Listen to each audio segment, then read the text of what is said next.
जय श्री हरि। हेलो दोस्तों, आपका स्वागत है हमारे चैनल भक्ति कथा संग्रह में। आज हम आपके सामने प्रस्तुत करने जा रहे हैं श्रीमद् भगवद गीता के 6ठे अध्याय का महात्म्य, जो इस प्रकार है। श्री भगवान कहते हैं, सुमुखी, अब मैं 6ठे अध्याय का महात्म्य बतलाता हूँ, जिसे सुनने वाले मनुष्यों के लिए मुक्ति करतलगत हो जाती है। गोदावरी नदी के तट पर प्रतिष्ठानपुर नामक एक विशाल नगर है, जहां मैं पिपलेश के नाम से विख्यात होकर रहता हूँ। उस नगर में जानश्रुति नामक एक राजा रहते थे, जो भूमंडल की प्रजा को अत्यंत प्रिय थे। उनका प्रताप मार्तंड मंडल के प्रचंड तेज के समान जान पड़ता था। प्रतिदिन होने वाले उनके यज्ञ के धुएं से नंदनवन के कल्प वृक्ष इस प्रकार काले पड़ गए थे, मानो राजा की असाधारण दानशीलता देखकर वे लज्जित हो गए हों। उनके यज्ञ में प्राप्त पुरोडाश के रसास्वादन में सदा आसक्त होने के कारण देवता लोग कभी प्रतिष्ठानपुर को छोड़कर बाहर नहीं जाते थे। उनके दान के समय छोड़े हुए जल की धारा, प्रताप रूपी तेज और यज्ञ के धूमों से पुष्ट होकर मेघ ठीक समय पर वर्षा करते थे। उस राजा के शासनकाल में ईतियों खेती में होने वाले 6 प्रकार के उपद्रवों के लिए कहीं थोड़ा भी स्थान नहीं मिलता था और अच्छी नीतियों का सर्वत्र प्रसार होता था। वे बावली, कुएं और पोखरे खुदवाने के बहाने मानो प्रतिदिन पृथ्वी के भीतर की निधियों का अवलोकन करते थे। एक समय राजा के दान, तप और यज्ञ और प्रजापालन से संतुष्ट होकर स्वर्ग के देवता उन्हें वर देने के लिए आए। वे कमलनाल के समान उज्जवल हंसों का रूप धारण कर अपनी पांखें हिलाते हुए आकाश मार्ग से चलने लगे। बड़ी उतावली के साथ उड़ते हुए वे सभी हंस परस्पर बातचीत भी करते जाते थे। उनमें से भद्राश्व आदि 2-3 हंस वेग से उड़कर आगे निकल गए। तब पीछे वाले हंसों ने आगे जाने वालों को संबोधित करके कहा, अरे भाई भद्राश्व, तुम लोग वेग से चलकर आगे क्यों गए हो? यह मार्ग बड़ा ही दुर्गम है, इसमें हम सबको साथ मिलकर चलना चाहिए। क्या तुम्हें दिखाई नहीं देता? यह सामने ही पुण्य मूर्ति महाराज जानश्रुति का तेज पुंज अत्यंत स्पष्ट रूप से प्रकाशमान हो रहा है। उस तेज से भस्म होने की आशंका है, अतः सावधान होकर चलना चाहिए।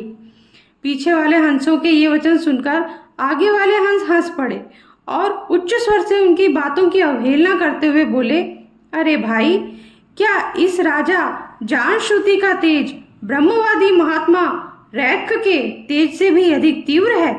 हंसों की ये बातें सुनकर राजा जानश्रुति अपने ऊंचे महल की छत से उतर गए और सुखपूर्वक आसन पर विराजमान हो अपने सारथी को बुलाकर बोले, जाओ महात्मा रैक्क को यहाँ ले आओ।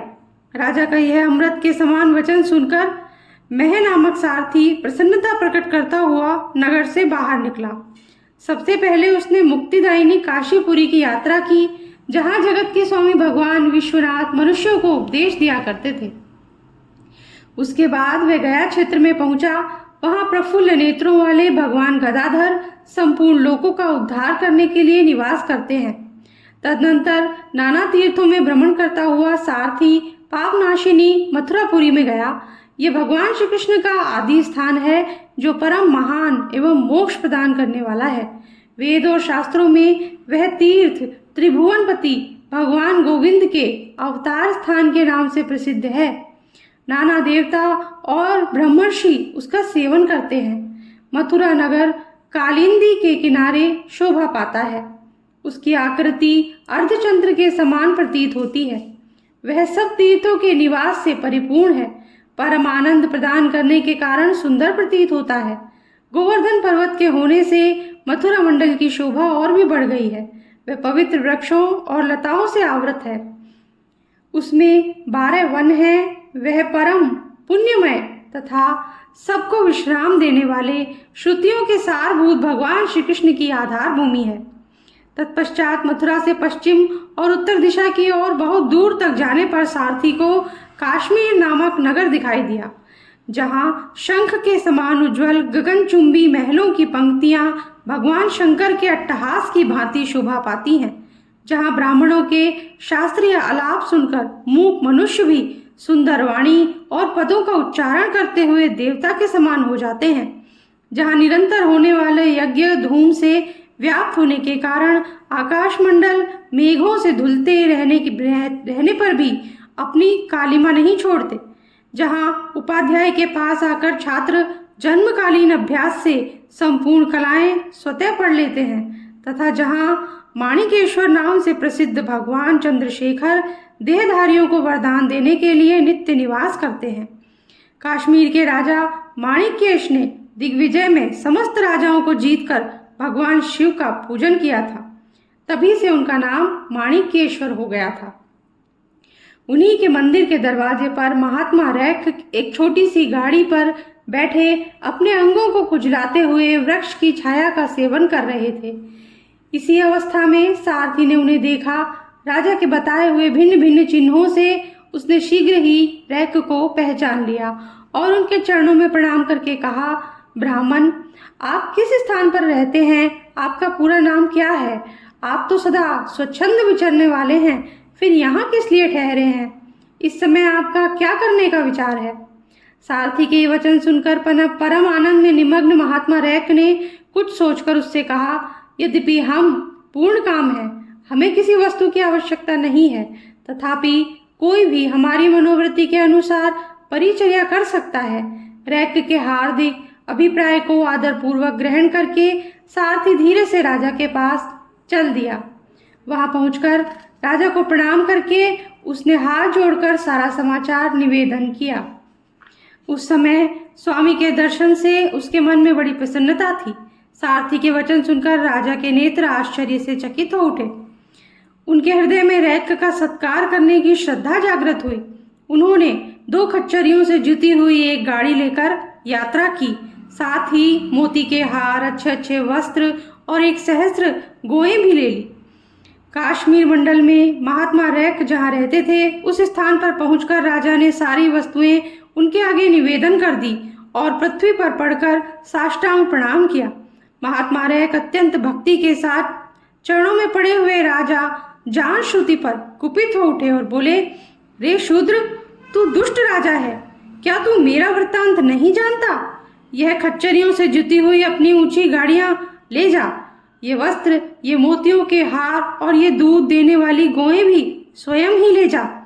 इस तरह आज्ञा देकर रैक ने राजा के मन में भय उत्पन्न कर दिया।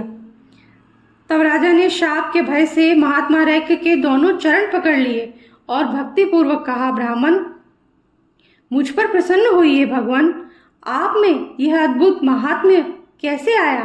प्रसन्न होकर मुझे ठीक ठीक बतलाइए। रैक ने कहा, राजन, मैं प्रतिदिन गीता के 6ठे अध्याय का जप करता हूँ, इसी से मेरी तेजो राशि देवताओं के लिए भी दुस्सह है। तदनंतर परम बुद्धिमान राजा जानश्रुति ने यत्नपूर्वक महात्मा रैक से गीता के 6ठे अध्याय का अभ्यास किया, इससे उन्हें मोक्ष की प्राप्ति हुई। इधर रैक भी भगवान माणिकेश्वर के समीप मोक्षदायक गीता के 6ठे अध्याय का जप करते हुए सुख से रहने लगे। हंस का रूप धारण करके वरदान देने के लिए आए हुए देवता भी विस्मित होकर स्वेच्छानुसार चले गए। जो मनुष्य सदा इस एक ही अध्याय का जप करता है वह भी भगवान विष्णु के ही स्वरूप को प्राप्त होता है, इसमें तनिक भी संदेह नहीं है। इसी के साथ हमारा आज का वीडियो समाप्त होता है। अगर आपको पसंद आया हो तो लाइक कर दीजिए और अगर आपने हमारे चैनल को सब्सक्राइब नहीं किया है तो सब्सक्राइब कर दीजिए, बेल आइकन प्रेस कर दीजिए ताकि हमारे आगे आने वाले वीडियोस भी आपको आसानी से मिल सके। Thank you. जय श्री हरि।